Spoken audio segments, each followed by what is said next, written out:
ये वीडियो माता पिता के खिलाफ नहीं है। ये वीडियो उस अंधी परंपरा के खिलाफ है जो जन्म को पुण्य और प्रश्न को पाप बना देती है। समाज तुम्हें सिखाता है माता पिता भगवान हैं, उन्होंने पैदा किया, पाला पोसा, पढ़ाया लिखाया, खिलाया पिलाया। उन पर सवाल उठाना समाज को गलत दिशा देना है, इसलिए सवाल मत करो। यही बात समाज को सबसे ज्यादा गलत दिशा में ले गई है, क्योंकि ये बात भावनात्मक है। लेकिन सवाल है, क्या यह तर्क संगत भी है? क्या किसी को जन्म देना अपने आप में महानता है, या ये सिर्फ एक जैविक प्रक्रिया है जिसे हमने नैतिक जामा पहना दिया है? जहां सत्य को साइड कर दिया जाता है, वहां शोषण अपने आप वैध हो जाता है, सामाजिक संस्कारों का रूप ले लेता है। आचार्य प्रशांत बिल्कुल साफ कहते हैं, जहां सवाल बंद हो जाते हैं वहीं शोषण धर्म बन जाता है। एक पैदा करना कोई महानता नहीं है और खिलाना पिलाना एहसान नहीं, मजबूरी है। साफ समझ लो, बच्चा पैदा करना कोई उपलब्धि नहीं है, ये तो हर जीव जंतु करता है। जंगल में जाओ, जानवर भी बच्चे पैदा करते हैं, तो क्या वे सब महान हो गए? अगर रिप्रोडक्शन ही महानता है तो फिर हर 22 साल का लड़का लड़की जो बिना सोचे बच्चा पैदा कर रहा है, सब भगवान हो जाने चाहिए। यह तर्क नहीं, बौद्धिक दिवालियापन है। मनुष्य की विशेषता बच्चा पैदा करना नहीं है, जिम्मेदारी, विवेक और चेतना है। मनुष्य की विशेषता बच्चे पैदा करना नहीं, बुद्धि और जिम्मेदारी है। जब कोई बिना किसी की सहमति एक जीवन को इस दुनिया में लाता है, तो उस जीवन को भोजन, शिक्षा और सुरक्षा देना एहसान नहीं, कर्तव्य है। इसे महानता कहना सोच को कमजोर करना है। अगर ये नहीं करोगे तो समाज तुम्हें गालियां देगा, कानून तुम्हें अपराधी कहेगा। तो ये सब नैतिक दबाव में किया गया कर्तव्य है, ना कि कोई बलिदान। तो बताओ, इसमें महानता कहाँ है? कर्तव्य को एहसान बना देना सबसे चालाक मानसिक धोखा है। तो भावनात्मक ब्लैकमेल बंद करो। भारत एक इमोशनल फूल कंट्री है, यहाँ बुद्धि से नहीं, आंसुओं से फैसले होते हैं। माँ बाप भगवान है, ये लाइन इसलिए चलाई जाती है ताकि तुम सवाल न करो। तुम अपनी जिंदगी अपनी शर्तों पर न जियो, तुम आज्ञाकारी गुलाम बने रहो।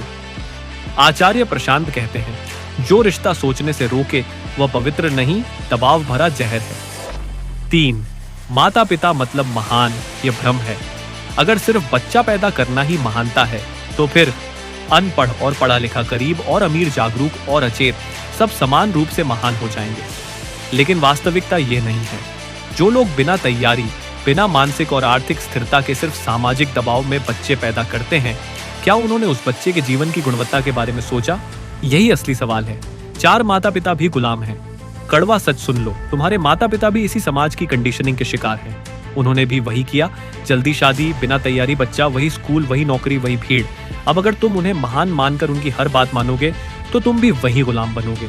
एक गुलाम अगर तुम्हें रास्ता दिखाए तो वह रास्ता आजादी का नहीं, गुलामी का ही होगा। 5 सम्मान और अंधभक्ति में फर्क समझो। आचार्य प्रशांत ये नहीं कहते कि माता पिता को गाली दो, वह कहते हैं सम्मान रखो, लेकिन देवता मत बनाओ, क्योंकि देवता से सवाल नहीं पूछे जाते, और जहां सवाल नहीं वहां विकास नहीं। कुछ लोग कहते हैं, अगर तुम्हें पैदा न किया होता तो तुम बोल भी नहीं पाते। हाँ, नहीं पाता, और इसमें बुरा क्या है? न दुख होता, न डर होता, न संघर्ष। अस्तित्व अपने आप में कोई उपहार नहीं है, अगर वह अचेतना और गुलामी से भरा हो। 7. माता पिता भगवान है। यह विचार बच्चों के खिलाफ सबसे बड़ा षड्यंत्र है। इस विचार का सीधा परिणाम होता है, बच्चा सवाल करना भूल जाता है, बच्चा अपनी जरूरतें दबा देता है, बच्चा अपराध बोध में जीता है। हर असहमति पर उसे यह याद दिलाया जाता है, हमने तुम्हारे लिए क्या क्या किया है। यह प्रेम नहीं है, यह इमोशनल होल्डिंग है। आचार्य प्रशांत कहते हैं, जहां अपराध बोध पैदा किया जाता है, वहां प्रेम नहीं, नियंत्रण होता है। आचार्य प्रशांत कहते हैं, संस्कार वह है जो तुम्हें मुक्त करे, न कि जो तुम्हें चुप करा दे। 8. असली सम्मान क्या है? असली सम्मान का मतलब अपनी जिंदगी को जागरूकता से जीना, अचेतनता की श्रृंखला तोड़ना, अगली पीढ़ी को बेहतर जीवन देने का साहस रखना, न कि केवल पैर छूना और चुप रहना। 9 भारतीय समाज बच्चों को व्यक्ति नहीं, निवेश मानता है। कड़वा सच ये है, अधिकतर माता पिता बच्चे इसलिए पैदा करते हैं क्योंकि बुढ़ापे में सहारा चाहिए, समाज में सेटल दिखना है। अकेलेपन का डर है, यानी बच्चा एक बीमा पॉलिसी है, और फिर उसी बीमा पॉलिसी से कहा जाता है, हमारे लिए सब कुछ कुर्बान कर दो। आचार्य प्रशांत साफ कहते हैं, जहां बच्चा साधन बन जाए वहां संबंध पवित्र नहीं रहता। अगर माता पिता सच में महान होते तो बच्चे टूटे हुए न होते। एक सरल सवाल पूछो, अगर माता पिता इतने ही महान होते तो भारत में इतनी मानसिक बीमारियां क्यों हैं? इतनी आत्महत्या क्यों है? इतने डरे, भ्रमित, आत्मविश्वासहीन युवा क्यों हैं? सच ये है, अधिकतर लोग अपने माता पिता से डर, अपराध बोध और दबाव लेकर बड़े होते हैं, ना कि स्पष्टता और साहस। ये सच्चाई है। इसे भावुकता से ढकना बंद करो। असली विद्रोह माता पिता के खिलाफ नहीं, अचेत परंपरा के खिलाफ है। ये लड़ाई माता पिता बनाम बच्चे की नहीं है। ये लड़ाई है चेतना बनाम कंडीशनिंग, बुद्धि बनाम भीड़, सच्चाई बनाम परंपरा की है। आचार्य प्रशांत स्पष्ट कहते हैं, जिस परंपरा को बुद्धि का सहारा न हो वह छोड़ने योग्य होती है। माता पिता भगवान नहीं है, वे भी इंसान हैं, कमजोर, डरे हुए, कंडीशन। उन्हें देवता बनाना ना उनका भला करता है, ना तुम्हारा। आचार्य प्रशांत के शब्दों में, जहां माता पिता को भगवान बना दिया जाता है, वहां बच्चा कभी स्वतंत्र मनुष्य नहीं बन पाता। अब फैसला तुम्हारा है, बुद्धि और सम्मान के साथ जागरूक बनोगे या भावुकता में फंसकर आजीवन गुलाम। लोगों की सबसे बड़ी चाल यही है कि वे तर्क के मैदान में उतरते ही नहीं। वे रोते हैं, डर दिखाते हैं, संस्कृति का नाम लेते हैं और सोच को अपराध बना देते हैं। माता पिता भगवान हैं, ये कोई आध्यात्मिक सत्य नहीं, ये सामाजिक नियंत्रण का नारा है। और आचार्य प्रशांत साफ कहते हैं, जहां नारे होते हैं वहां सत्य की जरूरत नहीं पड़ती। सबसे पहले यह झूठ तोड़ो कि यह पश्चिमी सोच है। सवाल पूछना पश्चिमी नहीं, मानवीय है। उपनिषद पूछते हैं, बुद्ध पूछते हैं, कबीर पूछते हैं। जो नहीं पूछता वह भारतीय नहीं, वह भीड़ है। संस्कृति अगर सवाल से डरती है तो वह संस्कृति नहीं, कब्रगाह है। अब आते हैं उस तथाकथित त्याग पर। रात जागना, बीमार बच्चे की देखभाल करना, यह सब सुनने में महान लगता है, लेकिन सच यह है कि यह चयन नहीं, परिणाम है। तुमने बिना सहमति किसी जीवन को पैदा किया। अब उसकी जरूरतें पूरी करना बलिदान नहीं, न्यूनतम जिम्मेदारी है। अगर इसे त्याग कहोगे तो अपराधी भी कहेगा, मैंने चोरी के बाद पछताया, ये मेरा त्याग है। कर्तव्य को महानता कहना नैतिक धोखाधड़ी है। विरोधी कहते हैं, अगर सवाल उठाने दिए तो परिवार टूट जाएंगे। ये खुली धमकी है, यानी संबंध सत्य से नहीं, डर से जुड़े हैं। जो रिश्ता सवाल से टूट जाए वह रिश्ता नहीं, बंधक ग्रह है। फिर वे कहते हैं, हर माता पिता ऐसे नहीं होते। यह सबसे सस्ता बचाव है। सिस्टम की आलोचना करने पर कुछ अच्छे उदाहरण गिनाना बौद्धिक बेईमानी है। आचार्य प्रशांत कहते हैं, व्यवस्था को उदाहरण नहीं, परिणाम से जांचा जाता है। अगर परिणाम है डरा हुआ युवा, अपराध बोध से भरा मन, आत्महत्या, अवसाद, भ्रम, तो व्यवस्था सड़ चुकी है, चाहे कुछ लोग अच्छे हों। अब सबसे जहरीला तर्क, माता पिता भगवान हैं, नहीं तो समाज अराजक हो जाएगा। यह गुलामी का तर्क है, यानी अगर देवता न माने जाए तो इंसान बर्बर हो जाएगा। इसका मतलब साफ है, तुम्हें इंसान पर भरोसा नहीं, तुम्हें सिर्फ डंडे और डर पर भरोसा है। आचार्य प्रशांत कहते हैं, जो समाज नैतिकता के लिए भय पर निर्भर हो वह पहले से दिवालिया होता है। फिर कहा जाता है, अगर माता पिता भगवान नहीं तो नैतिक जड़ क्या है? यही असली पोल खोलने वाला सवाल है। मतलब नैतिकता तुम्हारे भीतर नहीं, किसी मूर्ति पर टिकी है। यानी जैसे ही मूर्ति हिली तुम पशु बन जाओगे। ये आत्म अपमान नहीं तो और क्या है? आचार्य प्रशांत का उत्तर सीधा है, नैतिकता डर से नहीं, बोध से आती है। और बोध वहां आता है जहां सवाल जिंदा हो। अब निहिलिज्म का डर दिखाया जाता है कि सवाल करने से सब नकारात्मक हो जाएगा। झूठ। नकार तब होता है जब सोच बंद हो। सवाल से ही मूल्य जन्म लेते हैं। बिना सवाल के जो मूल्य है वे मूल्य नहीं, थोपे गए आदेश है। और अंत में आचार्य प्रशांत के नाम पर आरोप कि यह परंपरा विरोधी अहंकार है। सुन लो साफ साफ, जो परंपरा बुद्धि से डरती है उसे बचाना पाप है। यह लड़ाई माता पिता के खिलाफ नहीं है, यह लड़ाई है भावनात्मक ब्लैकमेल के खिलाफ, कर्तव्य को एहसान बनाने के खिलाफ और उस झूठ के खिलाफ जो बच्चों को आजाद इंसान बनने से रोकता है।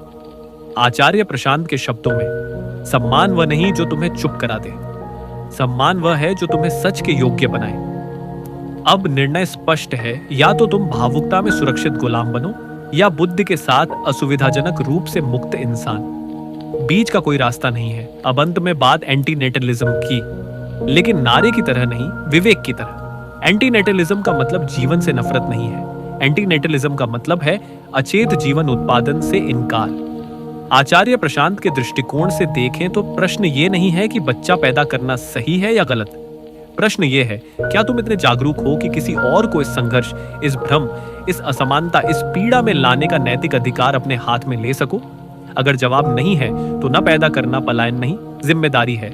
एंटीनेटलिज्म ये नहीं कहता कि दुनिया खत्म कर दो, ये कहता है पहले खुद को ठीक करो, फिर किसी और को लाने की सोचो। जहां जीवन सिर्फ कंडीशनिंग, दबाव, अपराध बोध और मानसिक गुलामी का चक्र बन चुका हो, वहां जन्म को रोकना हिंसा नहीं, करुणा हो सकता है। आचार्य प्रशांत के शब्दों में असली अहिंसा ये नहीं है कि तुम किसी को चोट न पहुंचाओ, असली अहिंसा ये है कि तुम किसी को अचेत पीड़ा में ही न धकेलो। तो आज सवाल ये नहीं है कि तुम माता पिता को मानते हो या नहीं, सवाल ये है क्या तुम इतने साहसी हो कि भीड़ के खिलाफ खड़े होकर कह सको, मैं बिना समझे किसी और को इस दुनिया में नहीं लाऊंगा। यही एंटीनेटलिज्म है, न नफरत न विद्रोह, बल्कि गहरी जिम्मेदारी। अब फैसला तुम्हारा है, भीड़ की तरह जीना है या बुद्धि के साथ कम लेकिन जागरूक जीवन चुनना है। बीच का रास्ता यहां भी नहीं है। विरोधियों के डर को सुनो, अगर सब एंटीनेटलिस्ट बन गए तो मानव जाति खत्म हो जाएगी। ये डर सिर्फ अहंकार का है, भविष्य का नहीं। इसका मतलब साफ है, मेरे बिना दुनिया कैसे चलेगी। अगर सभ्यता केवल अंधे उत्पादन पर टिकती है तो क्या वह बचने लायक है? संख्या से सभ्यता नहीं बचती, चेतना से बचती है। इतिहास गवाह है, धरती पर इंसानों की संख्या पहले कभी इतनी अधिक नहीं थी, फिर भी हिंसा, युद्ध और शोषण सबसे ज्यादा थे। समस्या कम लोग नहीं, समस्या है अचेत लोग। और फिर आता है यह झूठा रोमांटिक तर्क, जीवन एक तोहफा है। सुनने में सुंदर लगता है, लेकिन यह तर्कहीन और खतरनाक भ्रम है। तोहफा वही होता है जिसे लेने या न लेने का विकल्प हो। कोई बच्चा यह चुनकर नहीं आता कि हाँ मुझे यह जीवन चाहिए। जब जीवन थोप दिया जाता है वह कोई उपहार नहीं, बल्कि अनचाहा बोझ है। इसे महानता कहना निर्दय अहंकार है। फिर विरोधी कहते हैं दुख जीवन का हिस्सा है, उससे भागना कायरता है। ये वीरता नहीं, निर्दयता का भ्रम है। कहने जैसा है, आग में जलोगे ही कूद जाओ। एंटीनेटलिज्म ये नहीं कहता कि दुख से भागो, वह पूछता है क्या तुम्हें यह अधिकार है कि किसी और को अनिवार्य दुख में धकेलो। अपने लिए संघर्ष चुनना अलग है, किसी और के लिए जीवन तय करना अहंकार है। कुछ लोग कहते हैं अगर जीवन बुरा लगता है तो खुद क्यों जी रहे हो। यह तर्क बौद्धिक नहीं, भावनात्मक बदले की भावना है। एंटीनेटलिज्म यह नहीं कहता कि जो हैं वे गलत हैं, वह पूछता है अब जो हैं उनके दुख को आगे क्यों बढ़ाया जाए। एक जलते घर से बाहर निकलना और किसी को उसमें न भेजना दो अलग बातें हैं। और विरोधियों का सबसे खतरनाक तर्क यह पश्चिमी सोच है। भारतीय संस्कृति इसके खिलाफ है। झूठ। भारतीय दर्शन ने कभी नहीं कहा हर हाल में पैदा करो। उपनिषद, बुद्ध, गीता सब ने चेतना, विवेक और बंधनों से मुक्ति को महत्व दिया। अंध उत्पादन कभी भी भारतीय मूल्य नहीं रहा। जो सोच सिर्फ भीड़ बढ़ाए वह संस्कृति नहीं, जैविक आदत है। और ये कहने वाले अगर सब सोचने लगे तो समाज चलना मुश्किल हो जाएगा। सच उल्टा है, समाज इसलिए बीमार है क्योंकि लोग सोचते नहीं। एंटीनेटलिज्म समाज को तोड़ता नहीं, वह फिल्टर करता है। जो सक्षम और तैयार है वही आगे बढ़ता है। कम लेकिन जागरूक लोग ज्यादा लेकिन अचेत लोगों से कहीं बेहतर समाज बनाते हैं। और जब विरोध आखिरी बहस में आता है, मैं चाहता हूं इसलिए मुझे अधिकार है, ये सबसे बड़ा झूठ है। इच्छा और अधिकार अलग है। अहंकार का भ्रम यही है कि मेरी इच्छा ही न्याय है। वास्तविकता में जिम्मेदारी और विवेक के बिना पैदा करना सिर्फ निर्दयता और शोषण है। अंतिम और निर्णायक सत्य, एंटीनेटलिज्म कोई आंदोलन नहीं, कोई नारा नहीं। ये केवल साफ, ईमानदार नैतिक प्रश्न है, क्या मैं इतना सक्षम, विवेकपूर्ण और जिम्मेदार हूं कि किसी और को इस जीवन में लाने का निर्णय ले सकूं? अगर हां तो सोचो, तैयारी करो और फिर निर्णय लो। अगर नहीं तो न पैदा करना कायरता नहीं, करुणा है। जहां करुणा है वहां विरोध टिक नहीं सकता। हर विरोध अंततः टूट जाता है, क्योंकि विरोध केवल अहंकार और डर से पैदा होता है। सत्य, विवेक और जिम्मेदारी के सामने हर विरोध निरस्त और असफल है। यह वीडियो सिर्फ एक चुनौती है, तर्क, विवेक और नैतिक साहस की। इसे समझो, अपने भीतर झांक कर देखो और निर्णय लो। क्या तुम पैदा करोगे या करुणा के साथ रुक जाओगे? यह पूरा विमर्श एक ही मूल प्रश्न से जन्म लेता है। क्या जो चलन बन गया है वही सच और नैतिक भी है? समाज जिन बातों को नॉर्मल कहकर हमारी नसों में भर देता है, वे अक्सर सबसे बड़े अपराध बन जाती हैं, क्योंकि नॉर्मल का अर्थ सही कभी नहीं होता, सिर्फ सुविधाजनक होता है।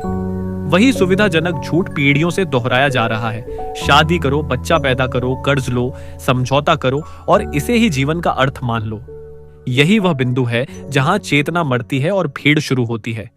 जो व्यक्ति खुद डर, परंपरा और सामाजिक दबाव का गुलाम है, वह प्रेम कर ही नहीं सकता। प्रेम स्वतंत्र चेतना से आता है, मजबूरी से नहीं। ऐसा व्यक्ति जब माता पिता बनता है तो वह बच्चे को प्रेम नहीं देता, बल्कि अपनी गुलामी आगे ट्रांसफर करता है। यही कारण है कि शादी जब बाजार तय करता है तो संतान एक जीवन नहीं रहती, एक प्रोडक्ट बन जाती है जिस पर निवेश भी होगा, अपेक्षाएं भी होंगी और रिटर्न की मांग भी। कर्ज लेकर रिवाज निभाना बुद्धिमानी नहीं, ये पूंजीवादी ढांचे के सामने पूर्ण आत्मसमर्पण है और उस आत्मसमर्पण की कीमत सबसे पहले बच्चा चुकाता है। जो खुद आजाद नहीं है, जो अपने जीवन का मालिक नहीं बन पाया, उसे किसी और को जीवन में लाने का नैतिक अधिकार ही नहीं हो सकता, क्योंकि यह चॉइस नहीं होती। भीड़ जो करती है वही दोहराना डर से पैदा हुई नकल होती है। वास्तविक चुनाव चेतना से आता है और चेतना पहला सवाल यही पूछती है कि क्या मुझे यह करना चाहिए। बच्चा पैदा करना आसान है, लेकिन यह प्रश्न पूछना कि मुझे करना चाहिए या नहीं, यही असली क्रांति है। चेतना के बिना विवाह भीड़ है और चेतना के बिना संतान सीधी हिंसा। अक्सर संतान प्रेम का परिणाम नहीं होती, बल्कि माता पिता की अधूरी जिंदगी, असफलताओं, डर और अकेलेपन की भरपाई बन जाती है। समाज की वैलिडेशन के लिए पैदा किया गया बच्चा जन्म के पहले दिन से ही बोझ ढोने लगता है। परंपरा के नाम पर जो पीड़ा पीढ़ी दर पीढ़ी चलती रहे, वह धर्म नहीं होती, वह लोक धर्म का नशा होती है जो सोचने की शक्ति को सुन्न कर देता है। ऐसे में संकटग्रस्त देश में उत्सव नहीं, विवेक चाहिए। और विवेक साफ कहता है कि नया जीवन जोड़ने से पहले जीवन की कीमत समझो। जहां हवा झर है, पानी झर है और व्यवस्था झर है, वहां बच्चे पैदा करना प्रेम नहीं, अंधापन है। अगर भीड़ शादी कर रही है तो सबसे पहला ईमानदार सवाल यही होना चाहिए कि क्या मुझे भी वही करना है। जो खुद असुरक्षित है वह किसी और को सुरक्षा में लाने का नैतिक अधिकार खो देता है। सामाजिक दबाव में लिया गया हर निर्णय आगे चलकर किसी मासूम पर बोझ बनता है। आधा जिया हुआ जीवन किसी नए जीवन को जन्म दे, यह परंपरा नहीं, हिंसा है। जहां दो वयस्क आपस में बात तक नहीं कर पा रहे, वहां तीसरे को लाना क्रूरता है। बच्चा किसी समस्या का समाधान नहीं होता, वह अक्सर समस्या का स्थायी विस्तार बन जाता है। कर्ज, बीमारी, घुटन और समझौते के बीच जन्मा जीवन शुरुआत से ही कीमत चुका रहा होता है। इसलिए जीवन देना महान कर्म नहीं है, समझकर जीवन न देना कहीं अधिक जिम्मेदार और नैतिक निर्णय है। समाज के बनाए नियम व्यक्ति की चेतना से बड़े नहीं हो सकते और सवाल ये नहीं कि सब कर रहे हैं, सवाल ये है कि क्या यह सही है। संतान पैदा करना एक जैविक क्रिया हो सकती है, लेकिन उसे न पैदा करने का निर्णय चेतना का प्रमाण है। टॉक्सिक पेरेंटिंग कोई अपवाद नहीं, बल्कि एक पूरा सिस्टम है, और जब सिस्टम बीमार हो तो नया जीवन जोड़ना करुणा नहीं, अपराध बन जाता है। हम तुम्हारे भले के लिए कर रहे हैं, इतिहास का यह सबसे खतरनाक झूठ है, क्योंकि जहां सवाल पूछने की आजादी नहीं होती, वहां जन्म लेना ही सज्जा बन जाता है। बच्चा माता पिता का डर विरासत में पाता है, संस्कार नहीं, और वही डर पूरी उम्र उसे अपंग बनाए रखता है। एंटीनेटलिज्म जीवन के खिलाफ नहीं है, यह अनावश्यक पीड़ा के खिलाफ अंतिम चेतावनी है। अगर अधिकतर माता पिता ईमानदार होते तो इस चेतावनी की जरूरत ही नहीं पड़ती। जीवन देना कोई पुण्य नहीं, लेकिन जीवन मिलने के बाद पीड़ा कम करना पहली नैतिक जिम्मेदारी है।